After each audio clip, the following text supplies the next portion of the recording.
এবারের বগুড়া বাণিজ্য মেলায় নতুন আকর্ষণ নিয়ে চলে এসেছে। এর আগে কিন্তু বাণিজ্য মেলার নাম ছিল কুটির শিল্প মেলা, তাঁত বস্ত্র মেলা, কিন্তু এবার কিন্তু মেলার নামই দিয়েছে হচ্ছে বগুড়া বা শিল্প ও বাণিজ্য মেলা। তো মেলার প্রথমেই গেটের সামনেই কিন্তু প্রতি বছরই যেরকম চকলেটের দোকান, বিস্কুটের দোকান এবং এই পাশে আচারের দোকান বসে, এবারও তার ব্যতিক্রম হয়নি। এবারও তাই বসেছে দুই পাশে, এক পাশে চকলেটের দোকান, এক পাশে আচারের দোকান, এবং সামনের দিকেই আমরা দেখতে পাচ্ছি মানে টাওয়ারের মতো সাজিয়েছে। তো আমরা সন্ধ্যার একটু আগে গিয়েছিলাম, যার কারণে এখনও লাইটগুলো দেয়নি। আচ্ছা, আশেপাশে এখানে কিন্তু গেটে ঢোকার পরেই আপনারা দেখতে পারবেন 150টি প্লাস হচ্ছে এদের প্রোডাক্ট রয়েছে এই দোকানটার ভিতরে। অনেক বিশাল বড় একটা দোকান। তো এখানে 60 টাকা থেকে শুরু করে বিভিন্ন দামের জিনিসপত্র আপনারা পাবেন, এবং প্রতিবারই যে আকর্ষণটা থাকে এই যে এখানে পানির মধ্যে মানে ঝর্ণা রয়েছে, ঝর্ণার চারপাশ দিয়ে লাইটিং সিস্টেম রয়েছে, এবং প্রত্যেকবারের মতোই এবারও কিন্তু 2টা গেট তৈরি করেছে এবং শিশুদের জন্য যে এটা একটা খেলনার সিস্টেম তৈরি করেছে, এবং এই পাশে এখানে একটা তৈরি করেছে, এবং নাগরদোলা তো রয়েছে, এবং গতবারের মতো এবারও নাগরদোলার সিস্টেম করেছে। আর ফুচকার দোকান এবারও ছিল 2টা, কিন্তু এর আগের বারও 2টা ছিল, কিন্তু এবার একটু বড়সড় করেই 2টা দোকান দিয়েছে। এবার ফুচকার দোকানে ভালোই ভিড়। এছাড়াও আরও বিভিন্ন ধরনের কাপড়ের দোকান, তারপর কসমেটিক্স, তারপর ওয়ান পিস, মেয়েদের জন্য ওয়ান পিস, তারপর হচ্ছে আপনাদের মেয়েদের জন্য আরও বিভিন্ন ধরনের জামা, শাড়ি, এগুলো কিন্তু সব উঠেছে, এবং 3 পিসও পাবেন। এবং এখানে দেখতে পাচ্ছেন বিভিন্ন ধরনের ব্যাগ রয়েছে, ব্যাগগুলোর দাম খুবই কম আর কি। তো এর পিছন সাইডে আবার রয়েছে হচ্ছে এই যে নৌকাতে মানুষজন ভালোই উঠছিল। আচ্ছা, তার পাশাপাশি আরও রয়েছে ভূতের ঘর, এবং আরও রয়েছে ছোট বাচ্চাদের হচ্ছে মানে জাম্পিং করার জন্য রাবার সিস্টেম, এবং এখানে মাটির জিনিস দিয়ে দেখুন বিভিন্ন ধরনের জিনিস বানানো রয়েছে, সবজির A to Z সব কিছু রয়েছে। এবং পাশাপাশি শহীদ, আমরা যে 5ই আগস্ট স্বাধীন হলাম, তার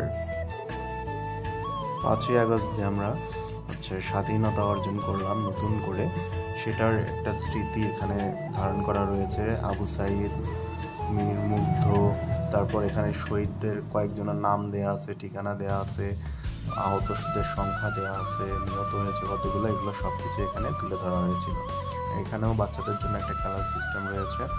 আচ্ছা, আস্তে আস্তে যখন একটু পরেই হচ্ছে এই টাওয়ারটা যেটা দেখতে পাচ্ছেন, এটাতে লাইট দিবে আর কি, সেটাও আমরা আপনাদের দেখাবো, আমাদের সঙ্গেই থাকুন। এখানে দেখতে পাচ্ছেন এখন কিন্তু টাওয়ারটায় আলো জ্বলতেছে, সন্ধ্যা হয়ে গেছে আর কি। আমরা প্রথমেই বলেছিলাম যে আমি সন্ধ্যার একটু আগে গিয়েছিলাম। তো এখানে সন্ধ্যার সময় কিন্তু পরিবেশটা আরও সুন্দর দেখা যায়, আশেপাশের দৃশ্যটাও সুন্দর দেখা যায়। মেলা থেকে বের হওয়ার পরে মেলা থেকে তেমন কিছু খাইনি, কারণ সব কিছুর রেটই বেশি।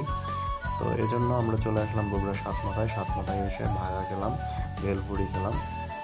খাওয়ার পরে আমরা চলে গেলাম হচ্ছে সামনের একটি দোকানে, সেখানে আমরা হচ্ছে এই তন্দুর রুটি সাথে কি বলে পুরি নিয়ে 3জন মিলে খাওয়া দাওয়া করলাম। এরপর কেনাকাটা করলাম আমরা বগুড়া চুরিপট্টি থেকে এই কটন বারগুলো নিয়েছি। খুচরা রেট এখন খুব বেশি, একটাই 20-30 টাকা নেয়, কিন্তু 12টা মিলে নিয়েছিল হচ্ছে 50 টাকা। আর এখানে আমার ছোটো ভাই দারাজ থেকে একটা প্রোডাক্ট অর্ডার করেছিল। প্রোডাক্টটা আসলে কি সেটাও আপনাদের দেখাচ্ছি, একটু সঙ্গেই থাকুন। প্রোডাক্টটা আসলে তেমন কিছু না, দেখুন এমনভাবে মোড়াইছে যে এখানে জিনিসটা এমনভাবে মুড়িয়ে রাখছে, ভিতরে কি রাখছে বোঝার কোনো উপায় নাই। তারপর আপনাদের ছিঁড়ে দেখাচ্ছি, এমনভাবে টেপ দিয়ে পেঁচে রাখছে, সহজে খুলতেছে না আর কি।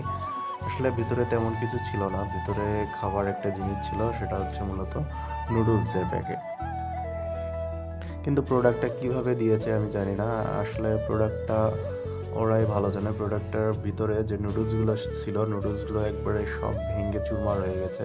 দেখুন আপনারা খোলার পরেই দেখতে পারবেন নুডলসের অবস্থা একবারে বাজে হয়ে গেছে। প্যাকেট মানে এখানে যে কয়টা ছিল সবগুলো প্যাকেট থেকেই হচ্ছে নুডলসগুলো ভাঙ্গা বের হয়েছে। দেখুন প্যাকেটটা আমি ছিলাম অবশ্যই, ছেড়ার পরে দেখুন নুডলসগুলোর অবস্থা। নুডলস এখানে যে কয়টা আছে প্যাকেট সব কয়টাই ভেঙে গেছে আর কি ভিতরে, আপনারা যদি একটু ভিডিওটি পজ করে দেখেন। এরপর মেলা থেকে আরও খুঁটিনাটি কিছু কিনেছি। এখানে দারাজ থেকে আরও একটি প্রোডাক্ট ছিল, সরি এটা মেলা থেকে কিনেছি এবার এটি মাত্র 20 টাকা দিয়ে। আচ্ছা, এখানে হচ্ছে আর এই মাটি, এটা কিন্তু মাটির জিনিস, একটা তাল, এটা কিনেছি টেবিলের মানে সাজিয়ে রাখার জন্য। আরেকটা জিনিস কিনেছিলাম, এটাও একটা ধরনের সবজি, এটা আসলে কি আমি বলতে পারতেছি না, এটা আমার ছোটো ভাই নিয়েছে। আচ্ছা, আর দারাজ থেকে, আর এটা একটা কসমেটিক্স আর কি, আর দারাজ থেকে এই প্রোডাক্টটিও অর্ডার করা ছিল। এটা মূলত কোনো কিছু মানে আটকে রাখার জন্য, যেমন ধরুন এই ওয়াইফাই তারগুলো আটকে রাখে না, সেটার মতো আর কি, সেটাই।